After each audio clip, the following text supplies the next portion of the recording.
یہ جو آسان عمل بتائے گئے ہیں آپ کو، آسان ہیں مگر معمولی نہیں ہیں، آسان ہیں معمولی نہیں ہیں، انہیں خفیف نہ سمجھیں، انہیں ہلکا نہ سمجھیں۔ یہ لطف لطیف کبریا ہے کہ اس نے آسان عمل تعلیم فرمایا۔ یہ تسبیح یعنی آپ سمجھتے ہیں کہ اس تسبیح کی صرف یہ افادیت و معنویت نہیں ہے کہ یہ تعقیب ہے، بس اتنا نہ سمجھیں، اور اس کے علاوہ اس سے کیا کیا تاثیریں پیدا ہوتی ہیں، کیا کیا برکتیں زندگی میں پیدا ہوتی ہیں، اس کا کوئی آسانی سے احاطہ نہیں کر سکتا۔ اس تسبیح کا زندگی کی مشکلات کس طرح حل ہوتی ہیں، بیماریاں کس طرح دور ہوتی ہیں، رزق میں برکت کیسے پیدا ہوتی ہے، گھر میں نورانیت کیسے پیدا ہوتی ہے، انسان کی روح میں نورانیت کیسے پیدا ہوتی ہے، ذہن کیسے روشن ہوتا ہے۔ بسم اللہ الرحمن الرحیم۔ پیغمبر نے فرمایا ہے کہ اے علی تم مجھ سے ہو، میں تم سے ہوں، تمہاری منزلت مجھ سے وہی ہے جو ہارون کی منزلت موسیٰ سے تھی، فرق صرف عہدہ نبوت کا ہے۔ میں نبی ہوں، تم نبی نہیں ہو۔ امیر المؤمنین علی ابن ابی طالب علیہ السلام کی ذات گرامی میں وہ تمام اوصاف بدون استثناء، یاد رکھیے گا، بلا استثناء، ایک سنگل ایکسیپشن نہیں ہے، جو اوصاف کمال، جو اوصاف، جو صفات، جو ایٹریبیوٹس، جو کیریکٹرز، جو کیریکٹرسٹکس سرکار رسالت مآب میں تھے، وہ سب امیر المومنین علی ابن ابی طالب میں تھے، اس میں کسی شک کی گنجائش نہیں ہے۔ عموماً ہم سے پوچھا جاتا ہے بار بار کہ بھئی یہ آپ حضرات امیر المومنین پر ایسا ایمان رکھتے ہیں اور ایسی توصیف کرتے ہیں اور ایسی مداحی کرتے ہیں، اگر یہ سب کچھ درست ہے تو پھر قرآن مجید میں حضرت علی کا نام کیوں نہیں آیا؟ تو میں اس کے دو جواب عرض کیا کرتا ہوں، اور اس میں سے پہلا جواب یہ ہے کہ جب بھی کوئی آپ سے کہے کہ قرآن مجید میں علی کا نام کیوں نہیں آیا، کہیے کہ قرآن مجید میں علی کا نام کہاں نہیں آیا۔ توجہ ہے، کیوں نہیں آیا کا محل ہی نہیں ہے، کہاں نہیں آیا۔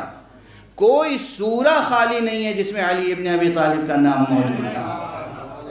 بس یہ کہ جو شخصیت جتنی بڑی ہوتی ہے اس کے نام بھی اتنے زیادہ ہوتے ہیں۔ بے قرآن مجید میں کہیں علی ابن ابی طالب کا نام صراط مستقیم ہے، کہیں امام مبین ہے، کہیں صالح المومنین ہے، کہیں کتاب ہے، کہیں ذکر ہے، کہیں نور ہے۔ اور ہمارے ہاں قرآن مجید میں کتنے نام ہیں، اور جہاں کہیں متن میں سورے میں نظر نہ آئے وہاں کم سے کم بالکل شروع میں دیکھ لیجئے سورے میں بسم اللہ ہے کہ نہیں ہے۔ ایک صلوات پڑھ دیجئے محمد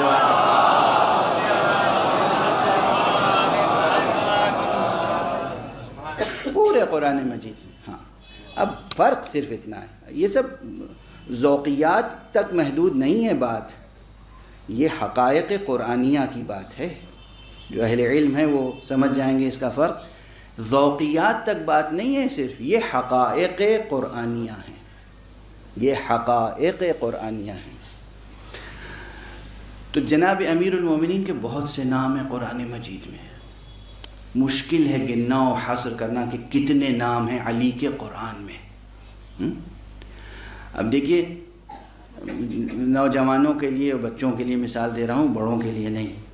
ایک شخص کے ایک سے زیادہ نام ہو سکتے ہیں، جیسے کہ اچھا یہی مثال پہلے بھی دی تھی، کیا بتاؤں، یہی ذہن میں اور زبان پہ پھر آ رہی تو وہی دے دوں، کوئی حرج نہیں ہے۔ وہ مثال یہ تھی کہ ایک صاحب ہوا کرتے تھے دہلی میں، آگرے میں پیدا ہوئے تھے، ان کا نام تھا اسد اللہ خان، یہ تو ان کا نام تھا۔ ان کا ایک اور نام تھا مرزا نوشاہ، یہ دو نام ہو گئے۔ شاعری انہوں نے کی شروع تو انہوں نے تخلص رکھا اسد، یہ تیسرا نام ہو گیا۔ پھر تھوڑے دنوں کے بعد انہوں نے اپنا تخلص بدل دیا، غالب رکھ لیا، یہ چوتھا نام ہو گیا۔ شخص ایک ہے۔ اس کے بعد ان کی رسائی دربار تک ہوئی تو ان کو ایک لقب مل گیا نجم الدولہ، دبیر الملک۔ اچھا، نجم الدولہ، دبیر الملک، یہ کیا ہوا؟ یہ بھی ایک نام ہے، ایک لقب ہے جو دربار سے مل گیا۔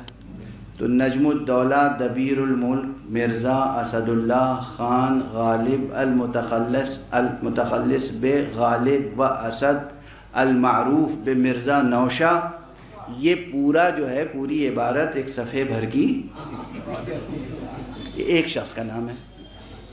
کیوں ایک شخص کا نام ہے؟ اس شخص کے اندر اوصاف تھے۔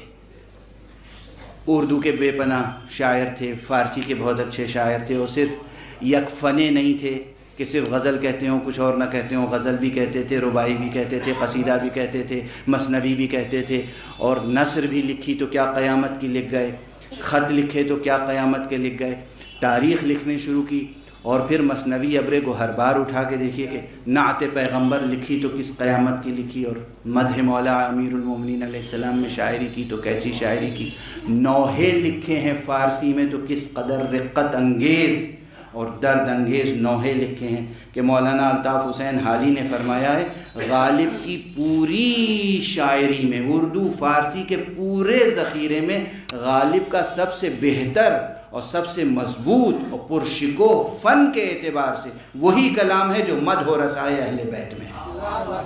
یہ مولانا حالی کی گواہی ہے۔ بہرحال تو ایک شخص کے نام ایک سے زیادہ ہو سکتے ہیں اگر اس میں اوصاف و صفات و کوالٹیز زیادہ ہوں۔ کجا غالب بادہ خار،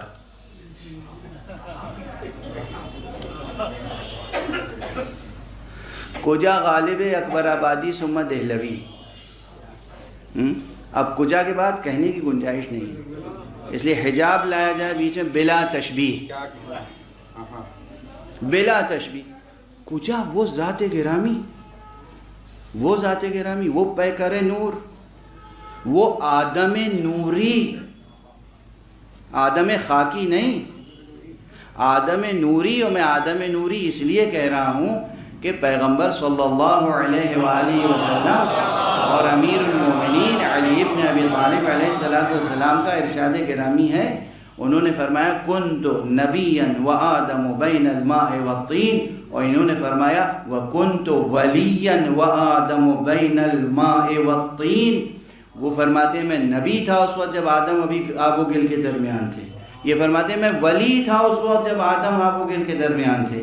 تو جو آدم خاکی سے پہلے ہو وہ آدم نوری ہی ہو سکتا ہے، آدم خاکی تو نہیں ہو سکتا۔ یہ شخصیت، یہ ذات گرامی، اس میں کسی شک کی گنجائش نہیں ہے کہ صفات میں اسی درجہ کمال پر ہیں جس درجہ کمال پر حضرت مصطفیٰ صلی اللہ علیہ وآلہ وسلم۔ لیکن اس وقت جو گفتگو ہے وہ یاد ہے کہ پورے قرآن مجید میں ایک کلمہ کوثر ایسا استعارہ ہے۔ میں علماء کے درمیان عرض کر رہا ہوں جو شب و روز ادبیات سے سروکار رکھتے ہیں، اگر تفسیر سورہ کوثر شروع کی جائے تو سب سے پہلے یہ سمجھنا پڑے گا کہ لفظ الکوثر یہاں پر استعارہ ہے۔ کہیں کہیں عبارت یہ قطعیت کے ساتھ بولتی ہے، پکارتی ہے کہ یہ استعارہ ہے، لیکن عجیب و غریب استعارہ ہے۔ الکوثر کے معنی کیا ہے؟ کثرت سے فعل کے وزن پر ایک مبالغے کا صیغہ ہے، الف لام کے ساتھ استعمال ہوا ہے۔ اس کے معنی یہ ہیں کہ یہاں پر جب الکوثر کہتے ہیں تو کیا معلوم ہوتا ہے؟ علم کثیر یا کرم کثیر یا شجاعت کثیرہ یا صبر کثیر، کون سی صفت ابھر کے سامنے آتی ہے؟ بس یہ معلوم ہوتا ہے کہ تمام صفات اس ذات میں کثرت سے پائی جاتی ہیں، اور کوئی ایک صفت دوسری صفت پر غالب نہیں آتی، کوئی ایک رنگ غالب نہیں آتا۔ یعنی جو کیفیت کلمہ اللہ کی ہے وہی کیفیت کلمہ محمد کی ہے، وہی کیفیت کلمہ الکوثر کی ہے۔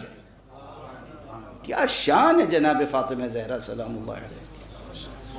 اور بس یہاں پر آپ کہیں گے یہ غلو کر رہے ہیں اور قیاس آریائیاں کر رہے ہیں اور سخن گسترانہ باتیں ہیں، یہ تو لغت اور ادب کے حوالوں سے باتیں کر رہے ہیں، شاعرانہ باتیں ہیں۔ بس سنبھل کے ایک حدیث گرامی سن لیجئے جو آج تک 35-40 برس کی اپنی ذاکری کی عمر میں نے کبھی یہ حدیث کہیں نہیں پڑھی تھی، یا کل قم میں پڑھی ہے یا آج یہاں آپ کے سامنے عرض کر رہا ہوں۔ حدیث صحیح السند ہے، حدیث صحیح السند ہے، اور کس سے ہے؟ حضرت امام جعفر صادق علیہ السلام۔ خدا کی قسم کیا متن ہے، خدا کی قسم کیا متن ہے. بہت سی حدیثیں مناقب و فضائل حضرت زہرا میں مشہور ہیں، معروف ہیں، اور آپ سنتے رہتے ہیں. فاطمۃ بضعۃ منی اور من آذاہا فقد آذانی، بہت سی حدیثیں ہیں، بہت سی روایتیں، بہت سے واقعات ہیں جو شب و روز آپ سنتے رہتے ہیں. جب بی بی تشریف لاتی تھیں تو جناب رسالت مآب کھڑے ہو جاتے تھے، اپنی جگہ بٹھاتے تھے. جناب رسالت مآب بی بی فاطمہ زہرا کی پیشانی پر اور ہاتھوں پہ بوسہ دیتے تھے.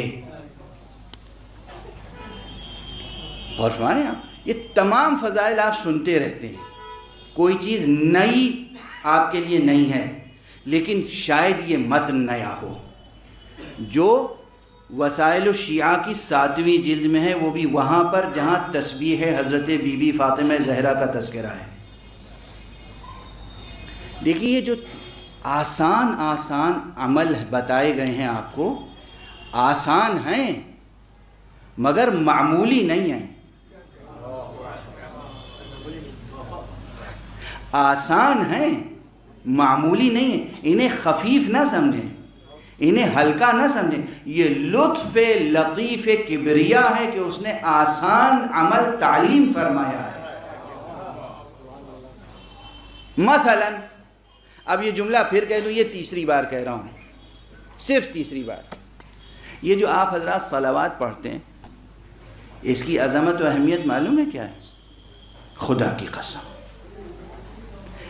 یہ صلوات کلمہ فقہی اعتبار سے، حقیقت شرعیہ کے لحاظ سے، جو ایک لفظ صلاۃ کا کلی مفہوم ہے، اس لفظ صلاۃ کے مصادیق میں سے ایک ہے. یعنی یہ بھی حقیقتاً صلاۃ ہے، فقہی معنی میں، شرعی معنی میں صلاۃ ہے. صلاۃ ہے. جس طرح یہ 5 وقتوں کی نماز کو آپ صلاۃ کہتے ہیں، اسی طرح یہ صلوات، ایک جملہ جو آپ ادا کرتے ہیں، یہ صلاۃ ہے. مگر اس کی آسان اتنی ہے کہ وضو بھی شرط نہیں ہے، عظیم اتنی ہے کہ اور نمازیں تو کسی کے بھی پیچھے ادا کی جا سکتی ہیں، کوئی بھی امام ہوتا ہے. یہ وہ صلاۃ ہے جو خدا کی امامت میں ادا ہوتی ہے.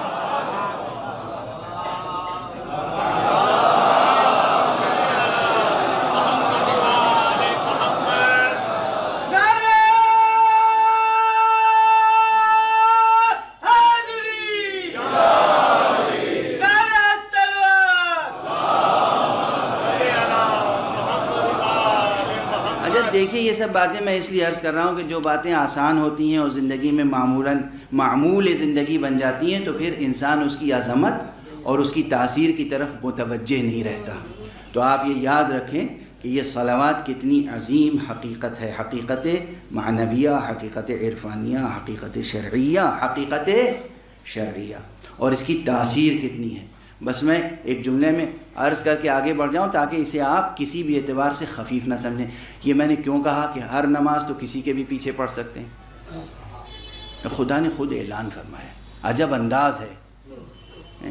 قرآن مجید میں از اول تا آخر کتنے احکام ہیں؟ کوئی گن کے بتا سکتا ہے؟ عبادات سے لے کر معاملات تک، اول عبادات سے لے کر آخر معاملات تک کتنے احکام ہیں قرآن مجید میں. لیکن ہر حکم اس انداز سے کہ تم کرو.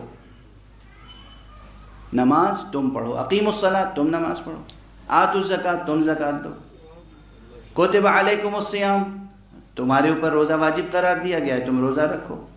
للہ علی الناس حج البیت اللہ کے لیے واجب ہے، اللہ کا حق ہے کہ تم جاؤ حج کرو. اول عبادات سے لے کر آخر معاملات تک جتنے بھی احکام ہیں، سب میں یہ کہ وہ حق ہے، وہ صمد ہے، وہ رب ہے، وہ خالق ہے، وہ معبود ہے، وہ حکم دے رہا ہے. ہم مخلوق ہیں اور عبد ہیں، بندے ہیں، وہ حکم دے رہا ہے ہمیں کرنا ہے، تم کرو تم کرو تم کرو تم کرو. قرآن مجید میں واحد یہ حکم ایسا ہے جو اس شان سے آیا ہے، دیکھو میں یہ کرتا ہوں، میرے مقرب فرشتے یہ کرتے ہیں، تم بھی یہ کرو. اس کے معنی ہے کہ یہ واحد وہ صلاۃ ہے جس کا امام خود اللہ سبحانہ ہوا تعالی، اس کی امامت میں یہ صلاۃ ادا ہوتی. تو پھر یہ جملہ عرض کروں، یہ صلاۃ بظاہر آسان اتنی ہے کہ وضو بھی شرط نہیں ہے اور معنی کے لحاظ سے عظیم اتنی ہے کہ خدا کی امامت میں ادا ہوتی ہے.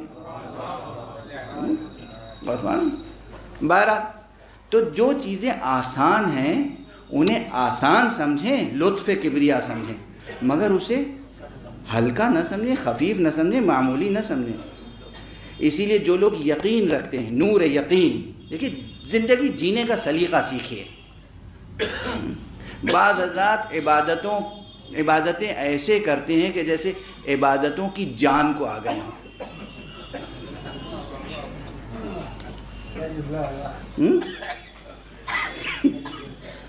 نماز روزے کے پیچھے پڑ گئے ہوں.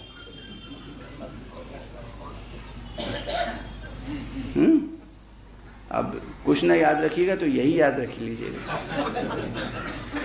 ایسی عبادت، اور پھر ان عبادتوں پہ ناز کرتے ہیں، فخر کرتے ہیں، ذکر کرتے ہیں، جگہ جگہ اٹھتے بھائی میں دیر تک نہیں بیٹھ سکتا، مجھے جانا ہے، اگر دیر تک بیٹھ گیا تو مجھے پھر نماز شب چھوٹ جائے گی میری. بھائی نماز شب اس لیے واجب ہوئی ہے، اللہ نے کہا ہے کہ خاموشی سے تنہائی میں مجھ سے آ کے ملو. آپ کس نے کہا کہ آپ اعلان کرتے پھریں؟ تنہائی میں ملاقات کے لیے بلایا، آپ اعلان کرتے پھر رہے ہیں. طرح طرح سے اپنے نیکیوں کا تذکرہ، اپنے اعمال کا تذکرہ، اٹھتے بیٹھتے، کھانے پہ بیٹھے نہیں زیادہ نہیں کھائیں گے اس لیے کہ زیادہ کھا لیں گے تو پھر نماز شب کے لیے آنکھ نہیں کھلے گی. ٹھیک ہے نا؟ تو اس طرح نماز روزے کو ادا کرتے ہیں جیسے نماز روزے کی جان کو آ گئے. اجل دیکھیے حضور کے اصحاب میں سب سے بڑا عارف کون تھا؟ سب سے بڑا عارف کون تھا؟ سلمان فارسی. رسول اللہ صلی اللہ علیہ وآلہ وسلم نے ایک مرتبہ پوچھا اپنے اصحاب سے کہ تم میں سے کون ہے جو ہمیشہ روزے رکھتا ہے؟ سب خاموش. جناب سلمان نے کہا میں. کہ تم میں سے کون ہے جو روزانہ پورا قرآن ختم کر کے سوتا ہے؟ سب خاموش. جناب سلمان نے کہا میں. حضور نے پوچھا کون ہے جو تم میں سے پوری رات عبادت کرتا ہے، پوری رات نمازوں میں گزارتا ہے؟ سب خاموش. جناب سلمان نے کہا میں. اچھا اب ظاہر ہے کہ جیسے آج کل مولویوں میں ذاکروں میں آپس میں ہوتی ہے نا، یہ کیا ایک دوسرے کے خلاف کام کرتے رہتے ہیں. مولویوں کے ذکر اس لیے کیا کہ میں خود مولوی ہوں، مومنین کے اوپر میں کیوں اتہام لگاؤں، الزام لگاؤں؟ میں اپنے عمل کا محاسبہ کر سکتا ہوں نا. تو میں خود اپنی ذات پہ طنز کرنا زیادہ بہتر سمجھتا ہوں دوسروں پر طنز کرنے سے. تو ایک دوسرے کو برداشت نہیں کر پاتے، ایک دوسرے کی خوبی نہیں سن سکتے، ایک دوسرے کی تعریف نہیں سن سکتے، ایک دوسرے کا وصف برداشت نہیں ہے. اور یہ پرانا مرض ہے. یہ وہاں بزم پیغمبر میں صحابہ میں بھی تھا، جن کے لیے ہم کہہ دیتے ہیں رضی اللہ تعالی اجمعین. وہاں بھی یہ مشکل تھی. جیسے ہی جناب سلمان نے کہا کہ میں یا رسول اللہ، تو فوراً ایک صاحب اٹھے، ان کا یا رسول اللہ میں نے اکثر راتوں کو سوتے دیکھا ہے اور یہ کہہ رہے ہیں کہ میں رات بھر عبادت ہمیشہ کرتا ہوں. حضور نے کہا ہاں ٹھیک ہے. مسکرائے، تبسم فرمائے. حضور تو تبسم فرماتے تھے. اس آفتاب نور کا تبسم بھی کیا تبسم تھا. اور ایک صاحب اور اٹھے، یہ بالکل صحیح کہہ رہے ہیں یا رسول اللہ، یہ صرف راتوں کو سوتے ہی نہیں، ہم نے تو اکثر دن میں کھاتے دیکھا ہے. وہی کہتے ہیں میں ہمیشہ روزہ رکھتا ہوں. تیسرے صاحب اٹھے، انہوں نے کہا کہ میں نے بہت کم قرآن پڑھتے دیکھا ہے انہیں، اور یہ آپ کے سامنے دعویٰ کر رہے ہیں کہ ہمیشہ میں پورا قرآن ختم کر کے سوتا ہوں. معلوم ہے ان گلوں شکووں کے بعد، ان اعتراضات کے بعد حضور نے کیا فرمایا؟ کیا عظیم جملہ ہے. کہا تم میں سے کون ہے لقمان جیسی عقل و حکمت رکھنے والا جو سلمان کی باتوں کو سمجھ سکے؟ تم میں سے کون ہے لقمان جیسی حکمت اور عقل رکھنے والا جو سلمان کی باتوں کو سمجھ سکے؟ اور کہا سلمان ذرا تم خود ہی اپنی باتوں کو سمجھاؤ. جناب سلمان نے فوراً کہا یا رسول اللہ، آپ جو فرماتے ہیں مجھے اس پر پورا یقین ہے۔ آپ نے فرمایا تھا جو شخص وضو کر کے سو جائے اللہ اسے تمام شب نماز پڑھنے کا اور عبادت کرنے کا ثواب عطا کرتا ہے۔ جب سے آپ نے فرمایا ہے میں ہر شب نہیں سوتا مگر وضو کر کے، مجھے یقین ہے کہ میں رات بھر عبادت کرتا ہوں۔ دیکھیے یقین عمل ہلکا ہے، عمل آسان ہے مگر معمولی نہیں ہے۔ کہا یا رسول اللہ آپ نے فرمایا تھا جو ہر مہینے میں شروع میں، وسط میں، آخر میں 3 روزہ رکھ لے، گویا وہ اللہ اسے عطا کرتا ہے کہ پورے مہینے اس نے روزہ رکھا۔ جب سے آپ نے فرمایا ہے میں ہمیشہ اول و وسط و آخر روزہ رکھتا ہوں۔ اور یا رسول اللہ آپ نے فرمایا تھا جو شخص 3 مرتبہ سورہ اخلاص کی تلاوت فرمائے، سورہ قل هو اللہ، اسے اللہ ختم قرآن کا ثواب عطا کرتا ہے۔ جب سے آپ نے فرمایا ہے میں پابند ہوں، اس لیے میں یقین رکھتا ہوں کہ میں جب بھی سوتا ہوں تو قرآن ختم کر کے سوتا ہوں۔ آپ غور فرمائیں یہ گفتگو محضر پیغمبر میں ہو رہی ہے، سرکار رسالت میں آپ کے سامنے ہو رہی ہے، یعنی جو آسان عمل آپ کو بتائے گئے ہیں انہیں آسان سمجھیے، لطف حق سمجھیے، لطف کبریا سمجھیے، عطاء رب سمجھیے، معمولی نہ سمجھیے، بے اثر نہ سمجھیے، خفیف نہ سمجھیے۔ ان اعمال میں بے انتہا تاثیر ہے۔ اگر یہ چیزیں پیش نظر رہیں نا تو پھر زندگی کی معنویت عجیب ہوگی، معنویت، نورانیت، کیفیت۔ ایسے ہی آسان اعمال میں سے ایک ہے تسبیح ہے حضرت بی بی فاطمہ زہرا سلام اللہ علیہا۔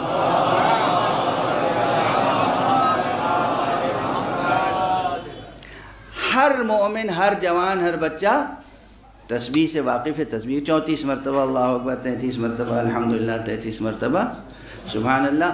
ائمہ اطہار سے روایتیں ہیں کہ ہم اپنے بچوں کو جس طرح نماز تعلیم کرتے ہیں اسی طرح تسبیح فاطمہ زہرا تعلیم کرتے ہیں۔ اچھا اب اس کے اثرات و آثار کتنے، اب اس وقت ظاہر ہے وہ سب عرض نہیں کر سکتا، اس لیے کہ یہ سب پوری تقریر ایک جملہ معترضہ ہو گئی ہے۔ میں جہاں ٹھہرا ہوا تھا، آپ کو ٹھہرایا تھا، وہاں سے آگے بڑھ گیا ہوں، منتظر ہوں گے کہ میں وہ ادھورا جملہ پورا کروں۔ تو بہرحال تسبیح کے باب میں جو حدیثیں ہیں وسائل الشیعہ میں 7ویں جلد میں، وہاں ایک شخص آتا ہے امام صادق علیہ السلام کے پاس۔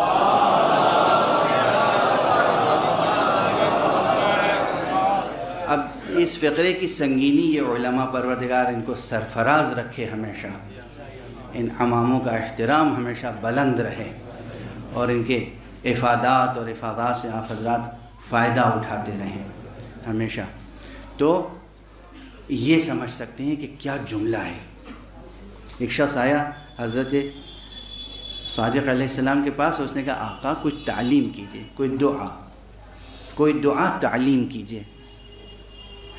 اکثر یہ ہوتا ہے نا، اکثر لوگ مجھے یہ مشکل ہے، یہ مسئلہ ہے، یہ درد ہے، یہ دکھ ہے، تعلیم کیجئے۔ علماء کے پاس آتے ہیں، وہ امام کے پاس آیا ہے، مجھے کچھ تعلیم کیجئے، دعا۔ امام نے جملہ کہا ہے تعلیم کرنے کے لیے، کون سی چیز؟ تسبیح زہرا سلام اللہ علیہ بتانے کے لیے۔ یہ تسبیح یعنی آپ سمجھتے ہیں کہ اس تسبیح کی صرف یہ افادیت و معنویت نہیں ہے کہ یہ نماز کے بعد ایک تعقیب ہے، بس اتنا نہ سمجھیں، نماز کا تکملہ ہے، اور اس کے علاوہ اس سے کیا کیا تاثیریں پیدا ہوتی ہیں، کیا کیا برکتیں زندگی میں پیدا ہوتی ہیں، اس کا کوئی آسانی سے احاطہ نہیں کر سکتا۔ اس تسبیح کا زندگی کی مشکلات کس طرح حل ہوتی ہیں، بیماریاں کس طرح دور ہوتی ہیں، رزق میں برکت کیسے پیدا ہوتی ہے، گھر میں نورانیت کیسے پیدا ہوتی ہے، انسان کی روح میں نورانیت کیسے پیدا ہوتی ہے، ذہن کیسے روشن ہوتا ہے، اس تسبیح حضرت فاطمہ زہرا سے، اس تسبیح حضرت فاطمہ زہرا سے۔ یہ آج سمجھ کے جائیے گا۔ پھر عرض کر رہا ہوں کسی آسان عمل کو معمولی نہ سمجھیے گا۔ آسان ہے، لطف حق ہے کہ آسان ہے، اور اس میں تاثیریں بھر دی ہیں حق سبحانہ و تعالیٰ۔ تو آپ سے جب اس نے کہا آقا کچھ سکھائیے، کچھ بتائیے، تعلیم دیجئے، تو آپ نے جو جملہ کہا ہے اللہ اکبر، فرماتے ہیں کہ ما اعلم احدا کان اکبر عند رسول اللہ من فاطمہ. اللہ. امام کہتے ہیں مجھے علم نہیں ہے کسی کا جو رسول اللہ کے نزدیک فاطمہ سے بڑا ہو.